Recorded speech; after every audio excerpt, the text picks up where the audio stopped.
G'day, Adam. Welcome to Landscape Photography World. How are you going? It's going great. Thank you very much for asking. Fantastic. Fantastic having you on the show too. Been a fan of your YouTube videos for some time and your photography, and I'm really pleased that you agreed to say yes to coming on the show. I guess one of the things that I'm really interested in talking to people about is why they do what they do. Can you talk a little bit about why you do YouTube, but also why you do landscape photography? Which came first? Was it the photography or the desire to share the experience? How much time have we got? Plenty of time. Let's see now. I've been a photographer, a professional photographer for over 30 years now. And originally I taught rock climbing. I was very heavily into rock climbing and mountaineering. Sure. And that was back in the 80s. And it came to a point where I was just spending way too much time climbing and I wasn't making much money, just work odd jobs. I decided at that time, my girlfriend who I married, she suggested that I maybe look into getting into photography. I'd always had a bit of an interest in it, but I wasn't hugely into it. Sure. And the catalyst for that was actually she'd taken a workshop, a photography workshop with a photographer named John Shaw, who's an American photographer. Yep. This is back in the 80s, and she had his book, and I just happened to be glancing through it, and I was just blown away by the quality of his photographs. So I started to try and copy it, and of course I failed dismally. So anyway, I decided to go back to school, and I went to college for a couple of years, and I took a photography program there with the intent of working in a studio. Okay. And I did a bit of I worked in a studio for about 2 weeks, and I said, to hell with that. There's no way I'm working in a studio because the guys I was working with, all they did was complain about how much money they weren't making and complaining about clients. And I thought, this isn't really for me. So the nature photography was stemmed out of my enjoyment of rock climbing. It came from that end of things because I'd always liked camping and stuff. And at that time, I didn't have an awful lot of money to travel or for photo gear or anything like that. So I would spend most of my time while I was going to school photographing in public gardens around Vancouver, because that was the closest I could get to nature. And from photographing in those gardens, I gradually had a bit of what I thought at that time was a great body of work of gardens, which it really wasn't, but I thought I was good. And so I started sending out my portfolio to gardening magazines around North America. And there was one magazine in Vancouver that picked me up, and they started using my stuff. And after I'd finished college, they used my stuff more and more. And it got to the point where I was working for them pretty much full time. Basically, what I was doing was they would give me a list of all the writers, and I'd get in touch with the writers, and they would give me a list of the gardens that they were going to write about. And then I would fly or travel around British Columbia to start with, photographing gardens. And at that time, magazines were doing really well. So Gardens West started to expand right across Canada. So then they had four magazines. So then it wasn't just British Columbia, it was right across Canada. So every year I would fly across Canada photographing gardens. And that lasted for 20 years or so. Wow. And then about 6 years ago, the owner of the magazine, Dorothy Horton, she was an elderly lady. She retired, and she gave the magazine to her son, who was a lawyer from Victoria, which is on the island here. Yep. And he had no interest in running a magazine. And of course, magazines, as most magazines, have gone pretty much tits up. Yeah, it's hard to find them now. Yeah. And Gardens West, or Cornwall Publishing, or Gardens West as it was called, just couldn't keep up with the transition over to digital. More magazines were doing online magazines and YouTube videos, and they just couldn't wrap their head around it. So the magazine went bankrupt, and I was just left in the lurch because that was pretty much all of my income just went down the drain. So I decided to start running workshops like every other photographer out there. Yep.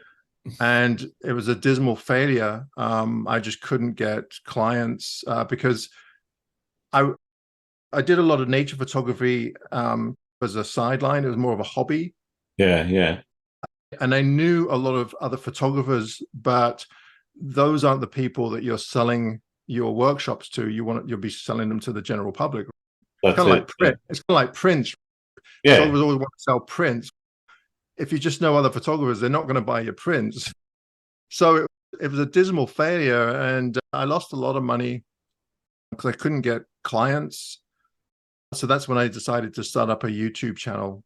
And of course, in retrospect, I wish I'd started it like 10 years earlier, because it's been a boon for me. It's really brought in a lot of business, not just from workshops, but all kinds of other things that I wasn't really even thinking of. Yeah. And of course, I lucked out because I had a friend that lived on the island here, Gavin Hardcastle, who some of your viewers probably know, photo tripper. So I teamed up with him. We did a bunch of videos together. And then I managed to team up with Nick Page, another photographer, and of course, Thomas Heaton, which everybody knows. Yeah. So that really helped bring more people to my channel. And to be honest with you, the YouTube is a funny thing. It's when I was a photographer selling rights to images, you were always in competition with every other photographer, and you held everything here, right? You didn't want to give up too much information because jobs are hard to get, right? Yep. But with YouTube, it seems that it's the total opposite. If the more you collaborate with other people and the more you do stuff with them, that draws more viewers to your channel. The more you share, the better. Precisely. Yeah. And for anybody that's thinking of getting into photography as a living, I would highly recommend considering starting up a YouTube channel. Even if it's a small channel, you don't need a huge audience. You just need a regular amount of people to keep watching your channel. Yeah, there's that saying about 1,000 true fans is what you need to be able to sustain. Yeah, it's true. Of course, there's photographers out there that have hundreds of thousands of subscribers, but that doesn't always translate into views. No. And what I'm finding is that, like you said, if you have a bunch of people that are regular viewers that are big fans of yours, then you can often just make enough money to keep going from those people. So that's, in a nutshell, that's how I got into YouTube. It was, and I mean, it's difficult because YouTube, standing in front of a camera, talking to a camera doesn't come naturally to me or a lot of other people. It takes a while because you just feel like an idiot. You're standing there and you think you're very self-conscious, right? People looking at you and they're probably thinking, well, what a twat. What's he doing? looking at himself talking to a camera. But it's fun. I enjoy it. It's fun. Do you ever go out and just take photos, or is it all about building the content for the channel? No, it's funny you should mention that, because that's been a huge problem for me. In that, when I first started YouTube, I thought, I'm going to get all these neat cameras, and I'm going to do time lapse, and I'm going to do drone footage, and I'm going to do this and that. But what I find is that stuff, it takes so much time, because you're a one-man show, right? It takes so much time that your photography ends up suffering, because it's a whole different genre, video and then photography. You might be using the same cameras, but you have to think differently. Yeah. And what I was finding was that I was spending way too much time on the video and not enough time on my photography. And at the end of the day, it's really the photography that I really enjoy, not so much the video. Yeah.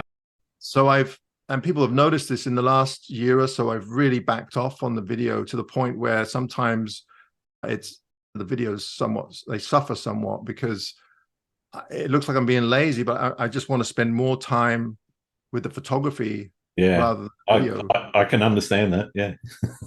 Yeah. And so that's one of the reasons why most of my videos are about composition and light, is because it's just me out in the field, just taking images, but I'm talking out loud about what I'm looking at in the field. Some people find it really dull, which is fine. And some people, it really helps them along. So I've certainly found they've helped my photography in a lot of ways, particularly that where you're looking at those intimate details of some of the subjects, as opposed to the grand vistas that a lot of people enjoy and tend to be more impactful. And certainly for me anyway, I know they get greater impact and greater engagement, but looking at those smaller details just fascinates me, and part of that has been inspired by some of your work. Oh, great. Yeah, I think most people understand that when you're out in the field and you're trying to talk about photography, then the photography comes first. Or you could approach it as, Tom is quite a bit different, Tom Heaton, where he's actually trying to tell a story. So it's not, even though it's about photography, it's more about the journey of him, whether he be camping in his van or cooking in his van or whatever. People enjoy that aspect, whereas I just cut through all that stuff and just go straight to the photography, because that's the bit that I'm interested in. And of course, you have to keep it interesting for yourself. Otherwise, you're just going to get bored of it. And, it's just not going to work. I was going to ask, how do you keep it interesting? How do you keep your own engagement up and try to find new and different ways of doing it? It goes up and down, obviously. Like I'm lucky because I live on Vancouver Island. So we have a pretty good base for things to photograph. Yep. But of course, in the winter, it's like anywhere in the winter, the weather's not that great and subject matter is dull looking. There are times when I wish I was somewhere else. But what I try to do is, like lately, I've been doing quite a bit of traveling. That's really helped. If I could go to a different location just to get the cobwebs brushed away, so you get inspired to keep going. Because what I find is if you just keep going to the same areas over and over again, even though your photography might improve, it gets a bit dull after a while. Even if it's a spectacular area, it sounds awful, but if you're going to the same waterfall over and over again, it gets hard to get inspired. Yeah. Yeah, no, that's understandable. I guess I'm interested also in where the artistic side of things started for you. What was it that changed from in your own photography, where you were doing landscapes as a hobby, doing the gardens as a job? Whereabouts in that sort of timeline did you start to say, okay, this is actually more about art than it is just recording what I'm seeing? I don't know. Like I said, I've always had an interest in nature photography, but when I first started in the 90s, there weren't that many photographers making a living out of nature photography. It was a pretty small market. And of course, when you're just selling photographs or the rights to photographs, there was a very small market for those. Even today, there isn't a huge market for you're lucky if you can make any money for landscape. Selling prints is one thing. You have to be selling prints all the time and marketing yourself all the time to make a living out of selling prints. Yeah. And I used to sell a lot of images to calendars. Calendars, you can't make a living out of selling images to calendars. I think since I've been doing it, every calendar that I sent images to, they haven't put their rates up in 20 odd years. you sell them an image or the rights to an image, and most of them are giving you like $150. You do the math, how many images you're going to have to sell to. That's a cheap night out here in Sydney, I can tell. But when I first started, when I was doing the garden photography, most of my nature photography was done with a 4x5 film camera. Yep. So that I really enjoyed that aspect of it. And at that time, most of the, I say, serious landscape photographers were all using larger format cameras. And I wanted to be one of those guys out there with my 4x5. Yeah. And so then when I started the YouTube channel, I already had a pretty good portfolio of images from the last 20 odd years to fall back on. So I figured, I've been doing it for a long time. I must have something to say to people that could be helpful.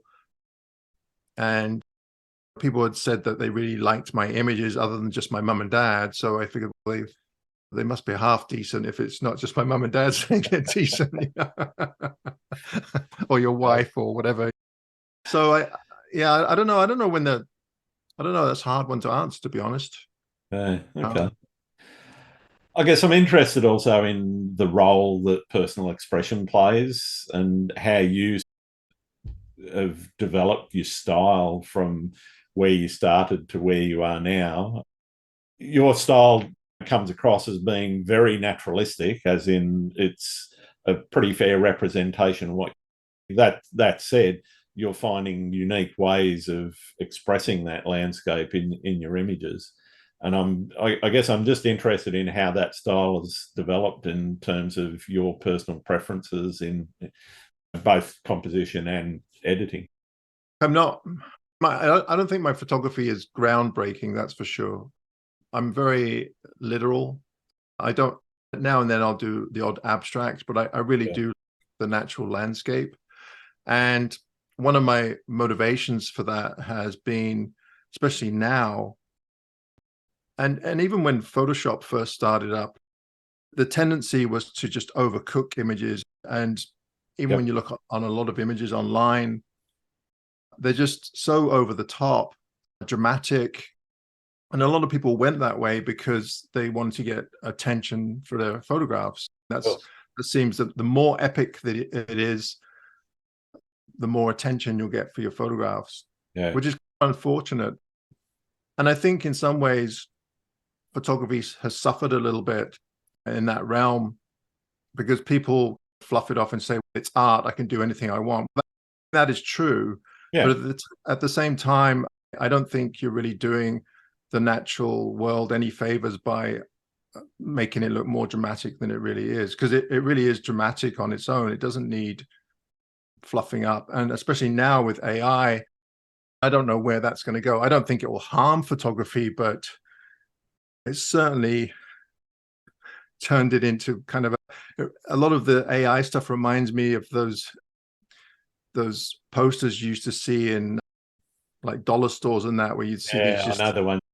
It just looks so garish and just so over the top that but if you like that stuff, that's great. But the reason why I try to be true to it is that from a conservation side of things, I think as time goes on, more and more people are getting so detached from the natural world that it doesn't matter what you show them, they'll just say, well, that's real.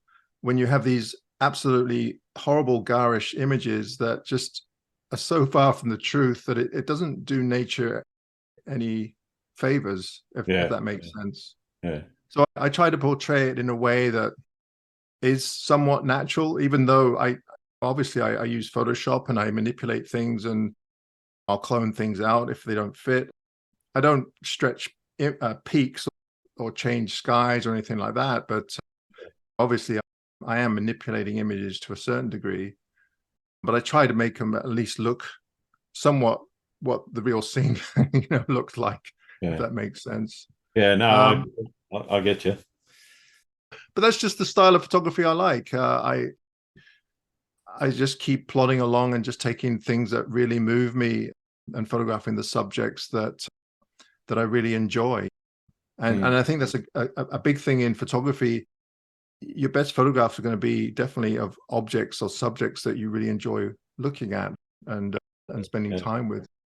I just keep plodding along and keep photographing whatever moves.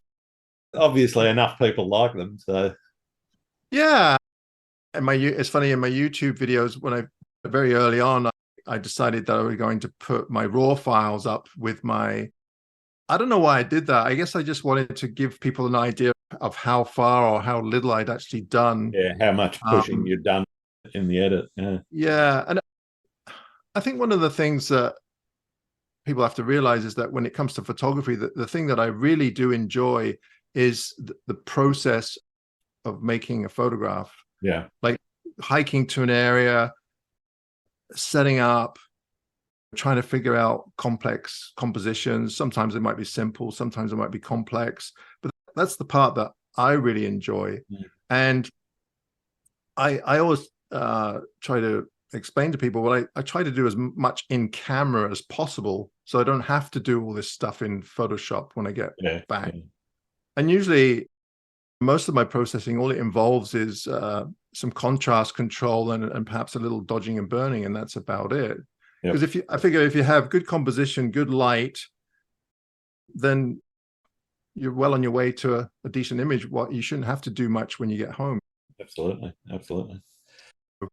That naturalistic style that's obviously fed into other projects like the Natural Landscape Photography Awards. Where did that sort of genesis of the awards and everything come from? I'm not one of the founders of that, but I guess I was one of the judges for the first contest. Yep. And I have to be careful what I say here, because I guess it was back in 2018. There's a massive contest called the International Landscape Photographer of the Year Awards. Yep. And I was the grand. The first 1 year I came second, and the year after I was first, which was a huge surprise to me, because most of the images that I see that are winners in that contest tend to be heavily processed. Yeah. But the funny thing is that the year that I won, there were a couple of images that I put in that I did do quite a bit of processing on. And I think the reason why those guys started up the Natural Landscape Photography Awards is that I think they're just trying to get people back to the basics of photography rather than digital art, because there seems to be a fine line between digital art and photography. Absolutely. And I think they started up because they wanted to see what people could come up with just from the skill of going out in the field and taking photographs, rather than producing them after the fact. Let's face it, you could take a really mediocre image and then bring it back into your computer, and you could turn it into something that's just spectacular by just adding all kinds of things. So I think they just wanted to get back to the basics, and I think it's been pretty popular. Yeah, definitely. And they're not saying you can't manipulate at all and you can't use Photoshop. That's not it at all. They just want submissions that are true to the art of photography, and I don't have a problem with that at all. It was funny because 1 year I was actually thinking of, I think someone did it already, but now that AI is around, I thought, wouldn't it be great if someone just took a totally AI image and entered it and won, and see where that, like in one of these other contests, because that's going to happen at some point. You think, there was one the other day, some Sony awards, international awards that Sony were doing. They picked a winner that was totally AI created, so they obviously weren't looking at raw files or anything around. Which is a surprise, because that doesn't really exactly. That doesn't sell cameras, does it? Might sell computers. Sony make computers? I guess they do. I don't know. I'm pretty sure they make the chips and things for some of them. Yeah, that was, I think, one of the issues that I want to talk about a little bit later is that future of photography and some of the challenges around things like AI. Before we get to that, though, I'm interested in some of the things you had talked about in terms of the conservation of the natural landscape and so forth. How do you go about making sure that whilst you're, maybe promoting a location or whatever in either a video or in some of your images, that's also not necessarily getting oversaturated with people wanting to come and visit it. Yeah, it's a hard one. I guess I'm somewhat lucky because living on the island here and actually in British Columbia, there aren't a huge amount of outdoor photographers. There are a lot of photographers, but most of them are into portraiture and product and stuff like that. I do get people asking where locations are. It depends where it is. And if it's common knowledge, then sometimes I'll say, yeah, sure, it's this place. But if it's not common knowledge, then I'll just refrain and just say, I'm sorry. Part of the enjoyment of photography is actually discovering these places for yourself. And a lot of the places that I go to, someone didn't tell me where they were, because there were areas that I had to find for myself. Yep. And really, it's not that hard to do. No. Just a simple Google search, and you can pretty much find anything. Pretty much. Even if you're looking for a specific location of a photograph where someone's gone before, it's pretty easy to find out where those things are. Yeah. And I think to myself, that's what I usually just say to them. I just say, just do a simple Google search, and I'm sure you'll find it. Yeah. But I do know that some areas have really been trashed from photographers trying to get the same shot as everybody else, which I don't know. I understand why people do it, but the part that I do have a hard time with is that they're not really thinking about their impact on the area that they're photographing. When you care more about the photograph than the area that you're in, then there's something wrong there. There's been areas that I've been to that just absolutely trashed, mostly vegetation from photographers just stomping around trying to get a composition, and they're not really thinking about how they're impacting that area, because some of these areas are very small and quite fragile. The thing is, there are so many areas to photograph throughout the world that I figure if there's tons of people going to the area, I don't need to go to the area. I'll just go and find another area, because there's just endless amounts of places. Absolutely. To you know? You don't always have to go to the honeypot places. Precisely. If a lot of people come to the Canadian Rockies, and the first thing they do is they go up to Moraine Lake, which is just absolutely packed with photographers. Don't get me wrong, it's an incredible scene, but it's like there's some awesome scenes not far from here. You just have to hike a little ways, and you won't see anybody. That's it. Anyway. The flip side of that is using photography as a tool to educate people about promoting conservation and so forth. What are your thoughts around that? No, I think it's a brilliant idea. In some ways, I wish I was doing a little bit more than what I am doing. The only thing that I've really done in the past couple of years is concentrate a bit more on the old growth forest on Vancouver Island here. And for a while there, I was doing a number of videos trying to at least make people aware of what's going on in Canada. Yep. I guess the thing that really bugged me was that a lot of Canadians would be complaining about what they're doing in the rainforest in Brazil or wherever, but the exact same thing is going on in our own backyard, and nobody seems to flip an eye for it. And it's really disturbing that these things happen. But it doesn't matter who you talk to or where they're from, the same thing is going on around the world with rainforests and old growth forest. Even Australia, I know you guys have some old growth forests, and they're still cutting down old growth forest in Australia. So, unfortunately, yeah. At the end of the day, we all know what it's all about.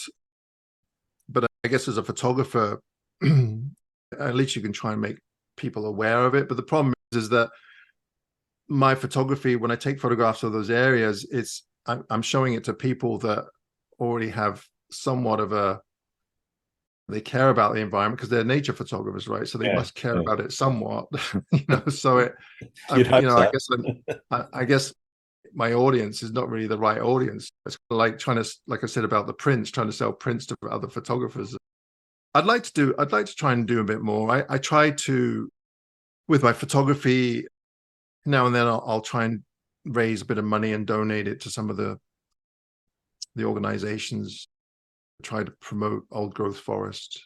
Actually, was it 2 days ago, I did a talk for a group of people through Nick Stover, photographer in the States. Yep. And part of the money from that goes towards whatever charity you want.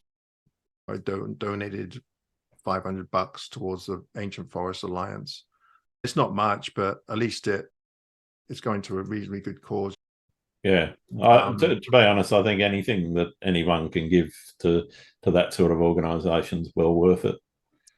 Yeah, yeah. Even locally here, my partner, she's out right now measuring trees. A lot of development going on, and of course they're just mowing down everything and concreting everything. And her big beef is, because we're on wells here and we get our water from wells and the aquifer. If you keep concreting everything, where's the water going to come from? Where's the water going? Yeah, that's it. Stuff like that. But I think the problem is that, like I said earlier, what it is that a lot of people aren't necessarily doing it out of spite or for greed. They just don't know about it. They don't think about it. They don't think about, where does my water come from, or what happens when we cut these trees down. Because it's not just about cutting trees down. It's a whole ecosystem. Absolutely. The animals, the fungi that precisely, and the ocean and everything. It's a whole circle of life. It's not just about big old trees, right? But that's the part that people don't seem to get. I'm interested in the travel side of your photography. What's the furthest you've traveled to get a shot? Probably, I was in Africa recently, so that was a pretty long trip. Yeah. I've been to Antarctica. I've been twice now, so that's pretty far. It's a long trip. A place from around the world? Oh, geez. Other than BC? I don't know. It seems like every time you go away somewhere, all of a sudden that's your favorite place and you want to go back. It's a bit of a problem because traveling, it kind of goes against what I was just saying about conservation. If you're traveling everywhere, then you're not doing anybody any favors by jumping on a jet I do try to limit it somewhat, and I figure it's only been the last several years that I've actually started being able to travel more because I have a bit more money. But I think our trip to Africa was just incredible. We ended up going to the Drakensberg, where there's a photographer named Alex Nail. I don't know if you know him. I've seen his work and watched a few of his videos on YouTube as well. I actually was looking at his Drakensberg video yesterday, and noticed you in the background of a few shots. Yeah, it was an absolutely incredible location. And the reason why I went there is because I'd seen some videos of Alex's in the past, so I contacted him and said, I'd really love to come on one of your trips just as a client. We paid to go, and he ran an awesome trip. The porters were excellent, the guides, everything about the whole trip was really enjoyable. So much so that we're going to go back again next year with him, because and Alex is a great guy. He's great to hang out with. And the Drakensberg is an area that it takes some effort to get up there. So you're not going to get tons of photographers up there. Yeah.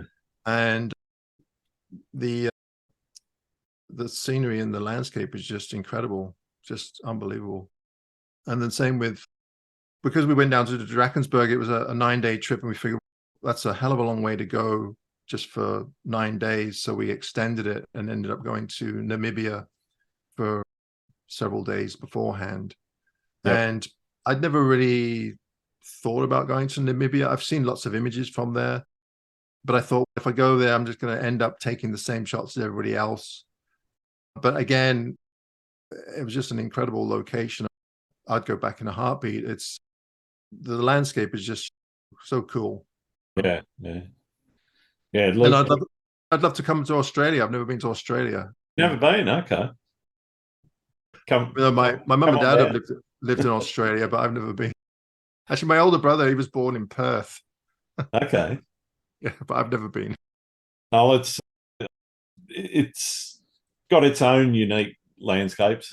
It's like everywhere else. I think I've been to Canada and never been to Africa yet, so that's still on the list.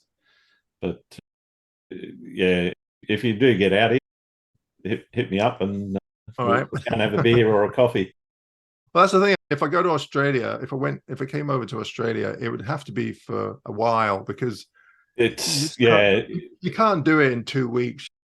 people tend to underestimate the distances Well, it's between. massive. Oh, yeah. Australia is a massive country. Yeah, it's not that Canada's small either, you know.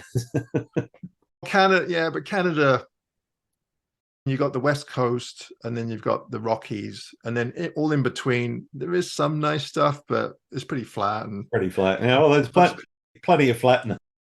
it's mostly farming Yeah, and the north. There's some amazing stuff up in the north, but even the province that I live in, if I want to drive from here to the Yukon, it takes 2 days just to get to the yeah, border of right. the Yukon. It's a big it's a big country. You know? If I want to go and visit my brother, he lives on the East Coast. It takes 6 days to 6 drive days there. to drive across. Yeah, yeah, It's a long way, and absolutely. it's a horrible drive. You won't be heading over to visit Gavin over in Newfoundland. That's the funny thing. We had organized. I think Gavin's probably mad at me because we had organized. We were going to do a project together, but then when I priced it out, and for me to fly to Nova Scotia or Newfoundland, it costs more to fly there than it does to Africa, Yeah, which is just insane. And when I think about it, I'd rather go to Africa than Nova Scotia. I So got to admit, it's not much different here in Australia. If you want to fly to somewhere like Cairns up in the far north Queensland, that's more expensive than going to New Zealand or Bali. right. And if I was going to go somewhere, I'd probably pick Bali or New Zealand. That's just it. Somewhere that's quite a bit different than where you already are. That's it. Yeah. And it'd take me. I have driven Cairns to Sydney in, I think it was about 33 hours. That was pretty much non-stop. That was a ridiculous drive for certain reasons that I'm not going to go into. But yeah, Yeah, that's 33 hours in a car is not fun. yeah, that's brutal. And it's hot, right? Up north, yeah, it's tropical. So even now it's autumn here and going into winter, the nights can get cool, but when I say cool, they're still 16, 17 degrees. You know, Yeah, and so daytime temperatures there, very rare that your top is below. yeah, that's pretty warm. Yeah, so yeah, very tropical, very nice for other reasons than some of those places. But I guess I'm also interested in what's been your most memorable. What's the one that really sticks out to you? Oh man, wow, you're really asking the hard questions now. It's funny. I'm right in the middle of. I'm putting together another book, Mm-hmm. and this one's going to be a bit different than my first one. The first one was more of a portfolio, but this one I'm actually putting in descriptions of some of my favorite images. And I there are a lot of areas that I really enjoyed and had some good memories of. But one area that sticks in my mind constantly is it's called the Enchantments. It's in Washington State.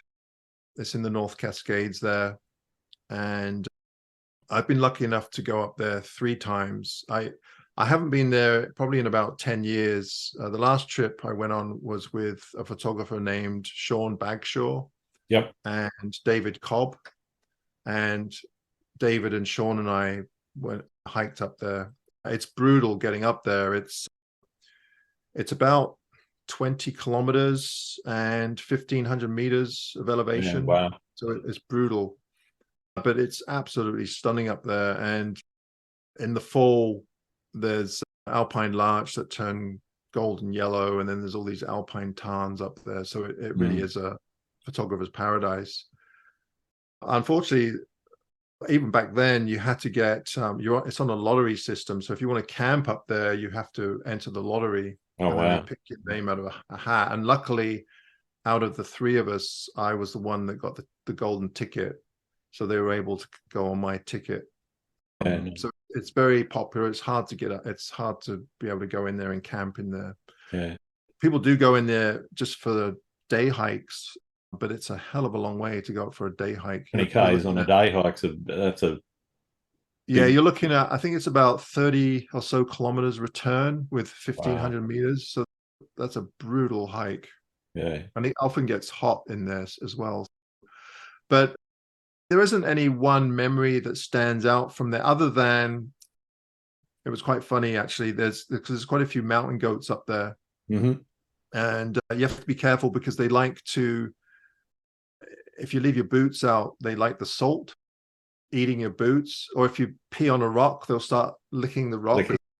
But for whatever reason, this one mountain goat had this, just wouldn't leave me alone. And it I don't know if she took a fancy to me, or I was running around and she was following me around, and I climbed up on this rock and she climbed up on the rock. And of course, David Cobb and Sean are just howling with laughter because this blasted goat wouldn't leave me alone.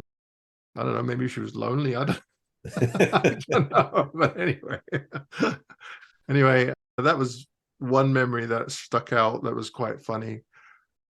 Other ones, mostly to do with wildlife, bears, because we have a lot of bears on the coast here and also in the interior. Yep. And there's been a few times when we've had meetings with bears that weren't really welcome. They weren't aggressive or anything, but you start to get really nervous when bears are hanging around. Yeah. I remember. I guess that's one of the things when camping. I've seen a few of your videos where you're doing overnights. What precautions are you taking? You've obviously got bear spray, maybe an air horn or something like that. But obviously, you've got to keep your food away from the ground and away from the tent and everything. That's the biggest one. Is I don't worry about animals too much, but that one you should definitely, if you have food or toothpaste or anything like that, you just don't bring it into your tent. And obviously, if you have your vehicle, just lock it in your vehicle. Or if you're out in the woods, usually most of the campsites in the backcountry, if you're staying in a campsite in the backcountry, they'll have places where you can put your food, like either a metal container, or they'll have wires up in trees that you can hang your food.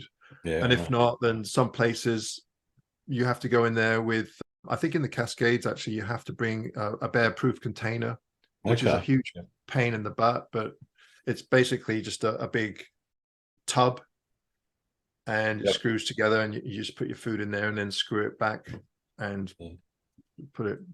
Bears can't get into it. But I've never really had any encounters that were really scary.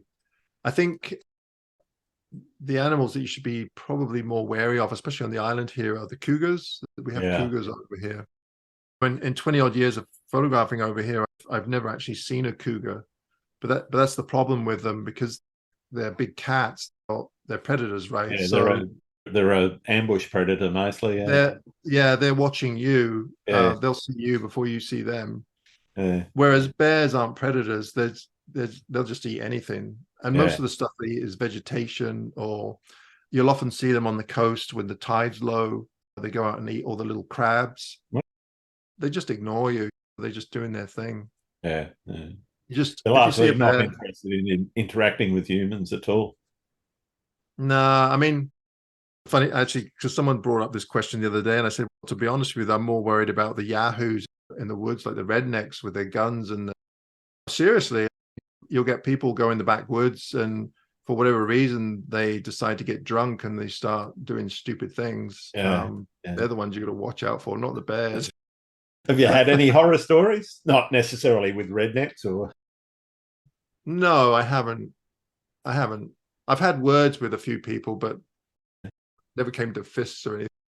Fair enough. Fair enough. I want to move on to the how of your photography a little bit, and how much planning you put into not necessarily a trip like, say, Drakensberg or Namibia. Obviously, there's a lot of logistics in getting you and your gear and everything there, but just one of your outings to do a vlog, for example.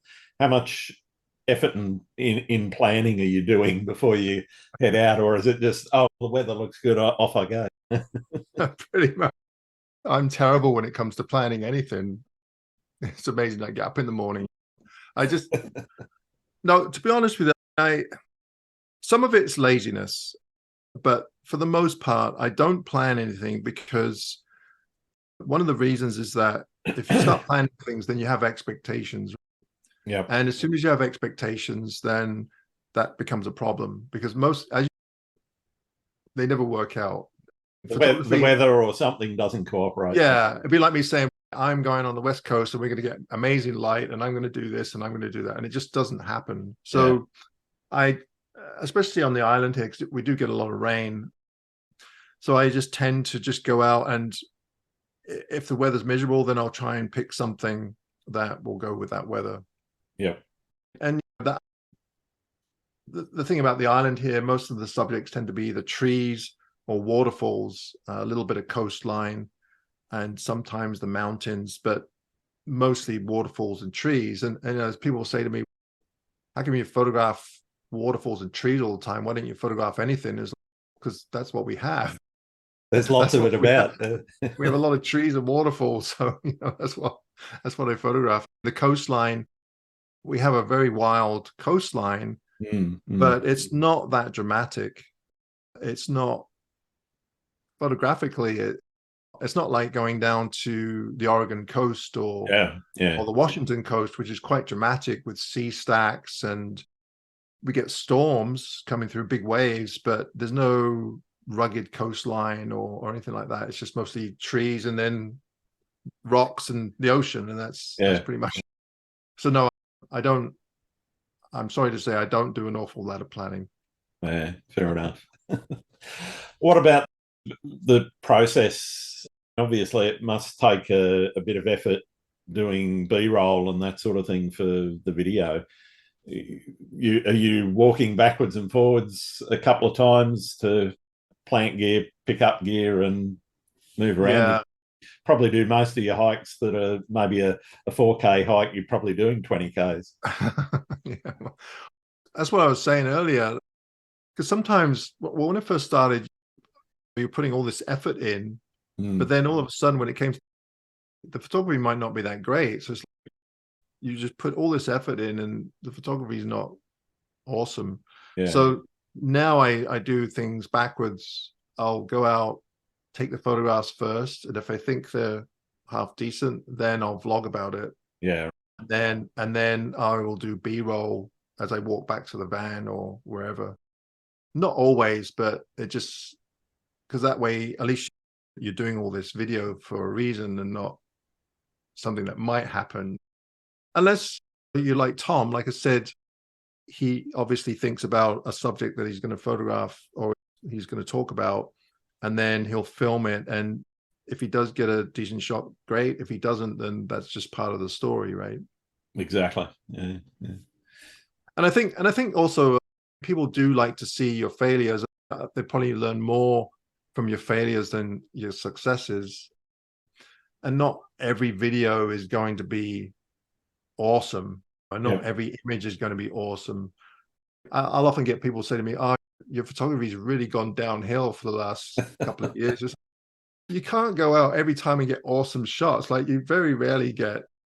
The only way you can get great shots. I think part of that is also you become very aware of your own, I don't want to say limitations, but your own style and how you want an image to look. And you become very much more self-critical about your images as you progress. And that means that you're taking fewer and fewer images that you're happy with. No, I agree. And you do get very picky. And and people will say, how come you didn't take a photograph of that scene behind you in the video? That was amazing. Well, it doesn't look the same in the video as it does when you're standing there.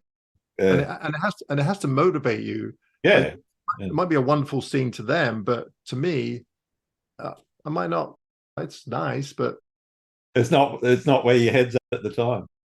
Just like seeing a wonderful sunset. Not every wonderful sunset is worth photographing, but it's still beautiful. Yeah. So why not just enjoy it and put your camera away and enjoy it? So are you straight into processing and doing post-production as soon as you get home, or are you one to sit on your images for a little bit? No, and the video, I guess the video, you probably want to get into that almost straight away.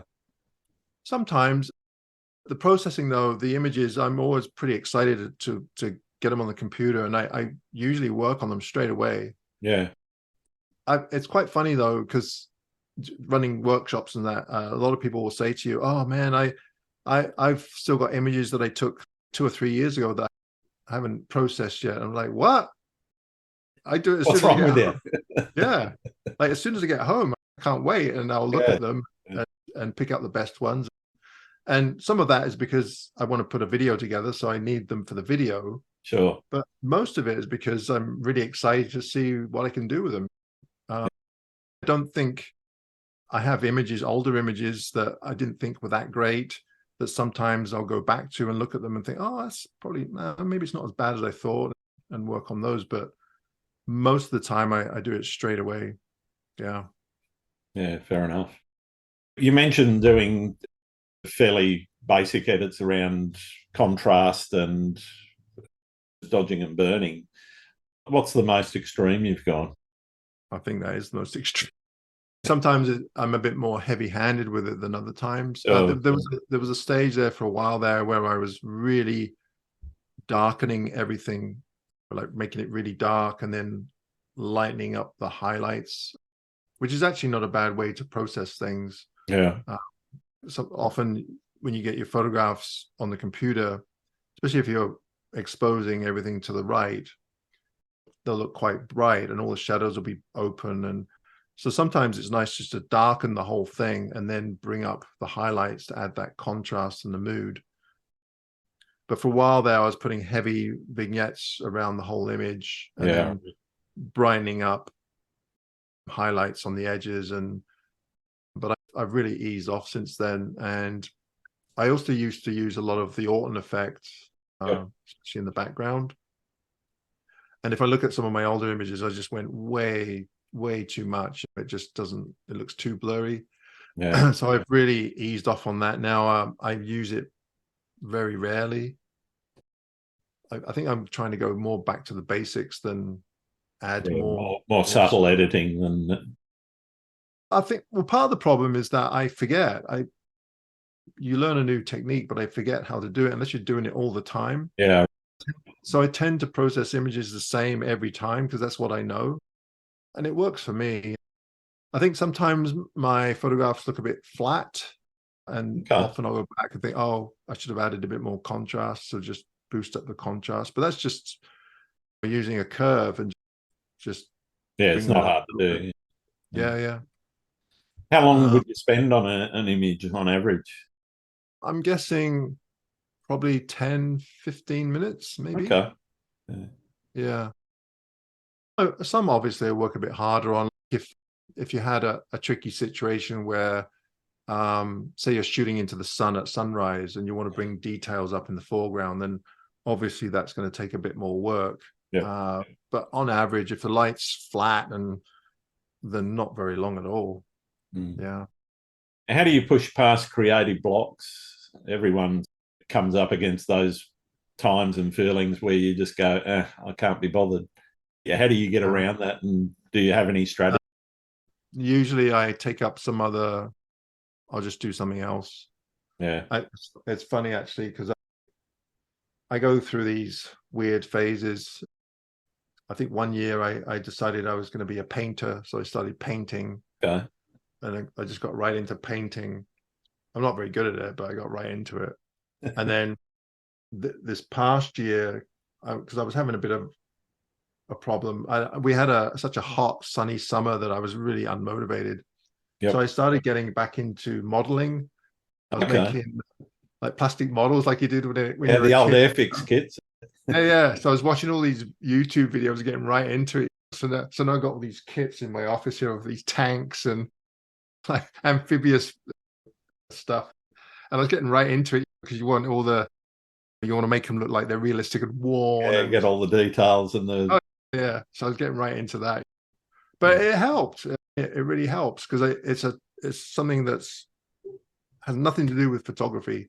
Yeah. And I'll do that for a while. And then something just triggers in you, usually because I'm doing a workshop somewhere else. And then that motivates me. Yeah. I've noticed in quite a few of your vlogs that you're photographing with other photographers. Do you enjoy that more than doing it on your own, or do you prefer to be out on your own?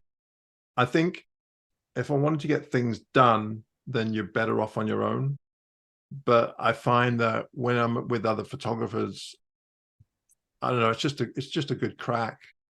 And especially if we're away for a few days, it's nice just to hang out with other people and have a beer or Yep. just chat. It's hard to find people though that, because if I'm going to go with someone else, I don't want to be with them all day. I don't want them following me around, and I'm sure they don't want me following them around. Sure. So some of the friends that I've had, generally we just do our own thing. Like my friend Brian, he'll come over to the island every now and then, and he's pretty good because he'll just go and because he has a YouTube channel as well, so he just goes and does Yep. his own thing. Same with Paul, but Paul lives in the UK. I've had some people get in touch with me, obviously, that want to hang out, but I'm a little bit apprehensive because I don't want it to turn into them following me around, Yeah, yeah, trying to get something out of it or information out of it. yeah. And I know what so, you mean. yeah. There is a guy that lives in Victoria that contacted me the other day, so I might meet up with him. And I don't know, I like it. I like hanging out with other people. My friend Colin, he's a friend. He was a friend of Gavin's at first, and when Gavin left, I just kept hanging out with Colin. But he's good to have along because he just does Yeah, his own thing. cool. What do you see as the future of landscape photography? And I guess what challenges do you see in that future? Oh, yeah, I don't know. It's weird because it's an exciting time to be a photographer right now. Like with all the technology, the cameras are incredible. The lenses are incredible. Even in the Drone. phone space, the way that's moved is just insane. Yeah, I just got a new iPhone and the camera is just amazing. The Yeah. video is incredible. I was watching a video about the new Inspire 3, the DJI drone, the Inspire 3. What an incredible piece of equipment. But when it comes to computers and AI and that side of thing and NFTs, that's not my shtick. Yeah. I don't get it. I just don't get it. Some people, there's quite a bit of a community around AI and NFTs and all that stuff.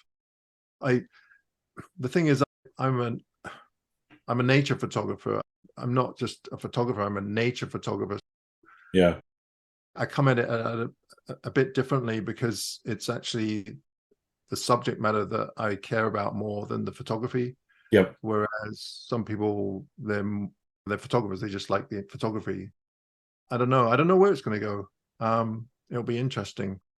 It's strange to me that film has made such a big comeback.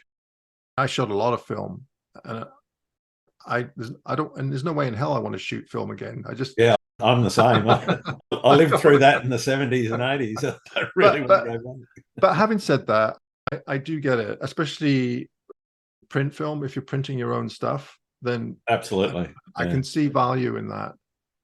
But I shot slide film, so I look at my old slides now, and I was like, man, why would I go back to that? I have 3 filing cabinets full of old slides. I haven't looked Yeah. at them in about 10 years. I scanned the best ones and then that was it. Yeah, fair enough. Fair enough. I don't know, where do you think it will go? I guess I think I can see for commercial photography, the AI being a bit of a threat to product and even the modeling industry, because you can basically get an AI image to do very much what you want for a campaign. I can also see, I've spoken about this a couple of times on the podcast before, I can see where that will actually, the advertising side of things and the way that industry works is that will probably start to leverage AI to even change the images that you're seeing in campaigns during the campaign automatically based on the audience reactions. So I can see that going down that path quite rapidly, because they're all about making it cheaper, making it as impactful as possible. So those gaudy images tend to be what they're after. In terms of landscape, I don't think people will stop wanting to do what you and I love, which is getting out into nature and recording it. I don't think that'll ever stop. The technology will get better, obviously. It might get easier in some ways. And that you just talked about the hassles of film. One of the things I used to hate was the smell of the darkroom. That just the chemicals involved in it were pretty horrible.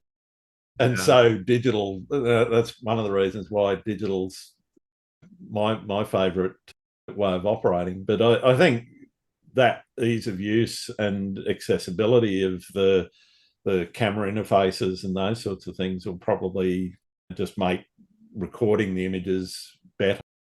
We're already seeing dynamic range that's approaching. It's still not there yet, but it's approaching the human eye, and I think that'll eventually turn up. And so you will literally be able to, push a button and not have to worry about filters and all the rest of those sorts of things. Yeah. Apart from wanting to do maybe long exposure creative stuff with them. Yeah. No, it'll be interesting to see where it goes. But I think you're right. I think when it comes to nature photography, I think there'll always be some kind of desire for it, because it really is, for a lot of people, just a good excuse to get outside. Absolutely. I mean, I think for me, when I first started, and I've done other activities as well that I enjoy doing outside, but really the activity is secondary to really just being out there, really. Absolutely. It's just a good excuse, really, isn't it? What else are you going to do if you're outside? Might as well take some photographs. That's exactly it. Even if it is on a phone. Yeah. My last couple of videos, actually, a lot of it was from the phone. My Karen, she just used her phone, and actually it wasn't even at 4K. We had it set up wrong. It was just a HD 1080p. You can notice it, but most people don't notice that.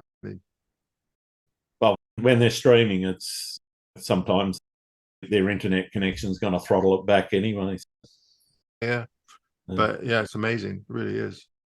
I guess part of the adjunct to that question around the future of photography is the future of social media and how that's changed. What are your opinions on things like Twitter and Meta, which is your Facebook and Instagram, charging for the blue tick and therefore tamping down engagement or tamping down distribution of the people that haven't paid to play? Okay, I'm gonna be really honest with you right now, and that's what I'm looking for. Won't be popular. I actually really hate social media. I hate all aspects of social media. I think the whole thing is totally useless. And that's saying someone from YouTube, Instagram, Twitter. I think the problem a lot of people have, and I have this, is that they get sidetracked I think the intention was good with those social media sites, but Yeah. you get so sidetracked, and so many people get sidetracked by useless information or whatever it may be, conspiracy theories or whatever, that they lose sight of why they're on there in the first place. And I think it's a huge distraction for a lot of people. And like I am on social media. I post stuff on Instagram, and usually I'll post an image or two a week. I have a Twitter account that I use now and then, but I just find that I get so distracted by all the other stuff that's on there that I'm not interested in, that Sure. I think, well, why am I even looking at this stuff? It's just taking my day up. The blue tick and all that, I don't know. I don't get it. Here's a good example for you. So on, what's the name of the website? The name of it, hang on a minute. Just one sec there. Yeah, you're right. Okay, so Flickr, which has been around for a long time. Sure. Yep. And actually, I post images on Flickr every now and then, because at least you can put something that's a bit higher quality than some of the other places. Yeah. Twitter's not bad for photographs. Instagram is terrible. Vero, which is another site that I've been on, which is actually a pretty good site when it comes to social media. But Flickr, I have one image on there that has 30 million views. Wow. That's a lot of views, 30 million views. Yeah. And what has it brought to me? Nothing. Okay, so 30 million people have looked at my image. So what? And that's how I feel with a lot of the other social media sites. People are so hung up on views and likes, but so what? That's right. It doesn't pay the bills. No. Now, I can see if you're a business and you're trying to make a presence and you want people to know about your products and that, I get that. Yep. But as a photographer, maybe I'm missing the boat here, but I know a lot of my friends and other photographers have accounts on Instagram. They're constantly on Instagram and constantly posting stuff. I don't get I don't know. Maybe I'm missing some. I don't know. I just don't get it. Maybe it's an age thing. Yeah, I'm with you in a lot of ways. I get, as you say, if you're trying to make money out of your photography and you want your presence, you need to have that social media. Otherwise, how else are people going to find you? Because otherwise, where are you going to advertise? Yeah, I guess a lot of people don't look at websites anymore. So yeah, I guess it's a calling card. Here's my Instagram account or whatever. Yeah. I don't know. It must be an age thing. It has to be. Same thing like TikTok. I don't get that at all. I'm with you there. That's not where I'm focusing any of my energies. Well, the weird thing is that places like TikTok, now I could be wrong here, but supposedly in China, TikTok is used for educational purposes. So a lot of people will have little videos on there where you'll actually learn something, or there might be some useful information on there. Whereas TikTok in North America anyway is just a bunch of usually young women or men just showing off a lot of skin and dancing around and doing stupid stuff. Basically, yeah. I don't get it. You know? That and very short cat video. No, don't pick on the cat videos. I like the cat videos. I've got to admit, I use YouTube as a university. If I want to know how to do something. For sure. It's great for that sort of thing, but yeah. Would I watch my own videos? Probably not. It's all right. I don't listen to my own podcast. I just can't stand myself talking all the time. You know? I'm the same. Yeah. What's your favorite thing about being a photographer? More to do with working for myself. I've never really worked for another company or anything. So I guess the one thing that I really do cherish is my time. And I'm a bit odd this way. I've always tried to spend as much time doing the things that I really love doing and finding a way to do them rather than just working my ass off for retirement. Yeah. I know that I've been really lucky.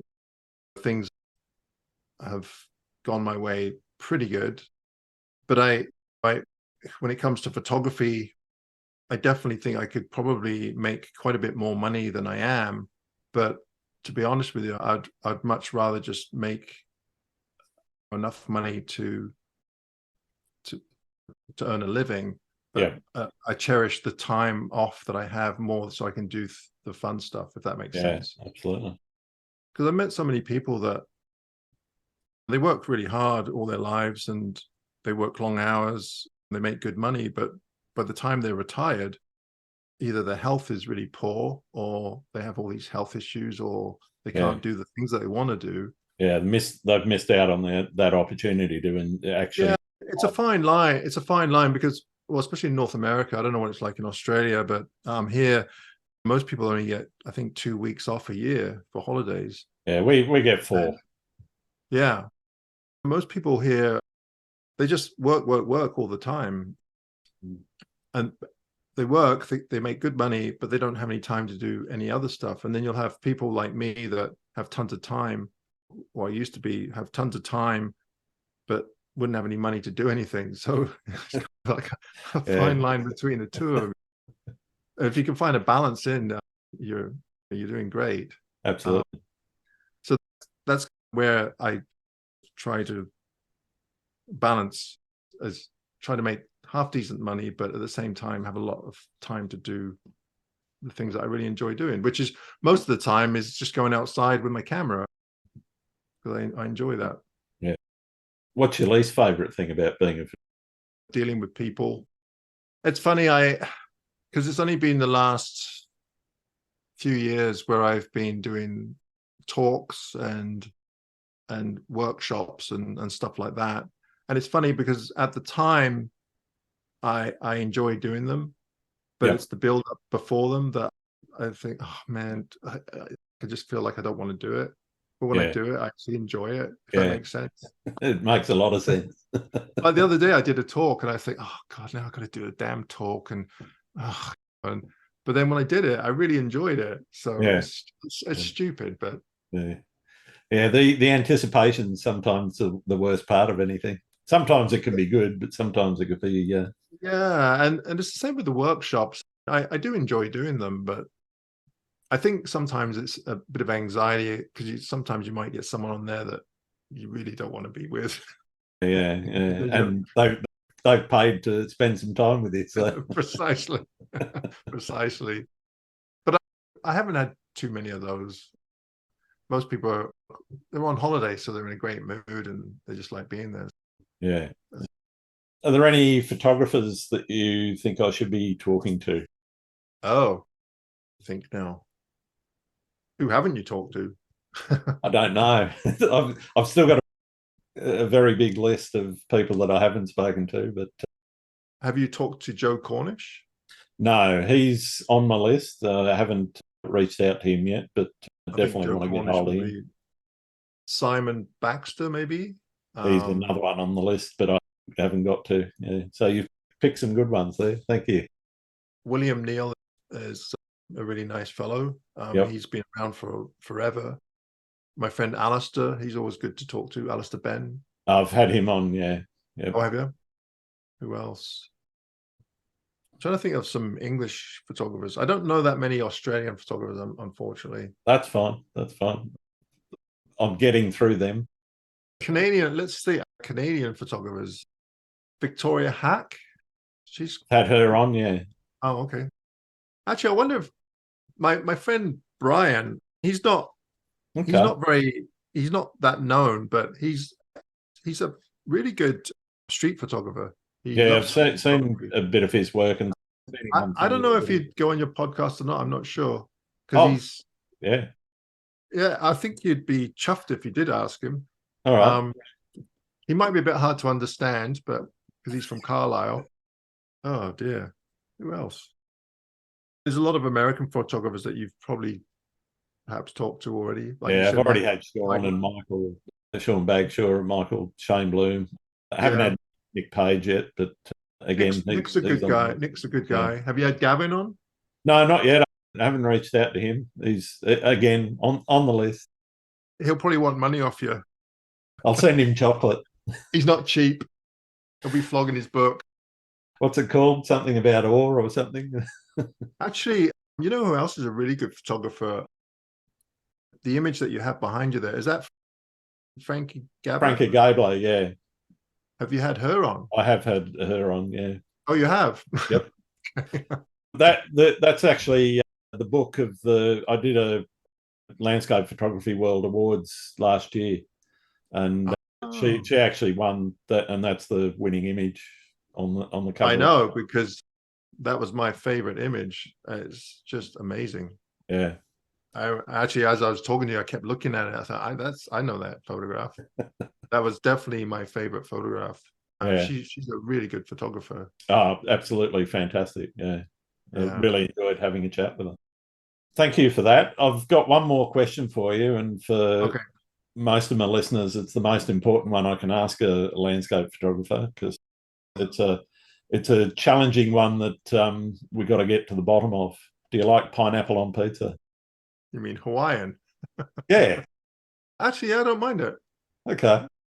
There's a lot of people against it. There's a lot of people that are. You have to have ham with it, though.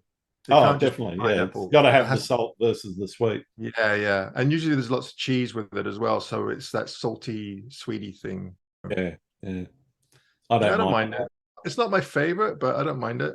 Yeah. So you wouldn't order it, but you'll eat it if it's there. Nah, I probably wouldn't. I'd probably order something else Mediterranean before that. Karen's vegetarian, so I wouldn't be ordering anything with ham on it. I have a question for you. Do you like anchovies on pizza? I haven't picked them off for a long time. I used to when I was a kid, but yeah, they're okay. I love anchovies. Yeah, it depends on what else is on the pizza. All right.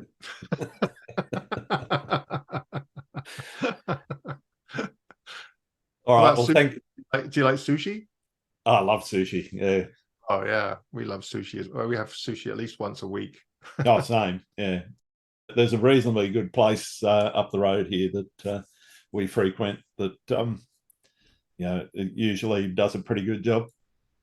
Yeah, same here. We have a place about a block away, so very handy. Yeah, it's handy to have those places hanging around. Yeah, right next to the liquor store. Even better. All right. Well, thanks for taking the time out to talk to me today, Adam. It's been wonderful spending a bit of time getting to know you. Where can people find your work? Oh, where can they find it? Yeah. AdamGibbs.com. It's all about me. Yeah, it's just AdamGibbs.com, or YouTube, obviously, is Adam. And then Instagram is a Gibbs photo, I think. I'm pretty sure if people put in Adam Gibbs on Instagram, they'll probably find you.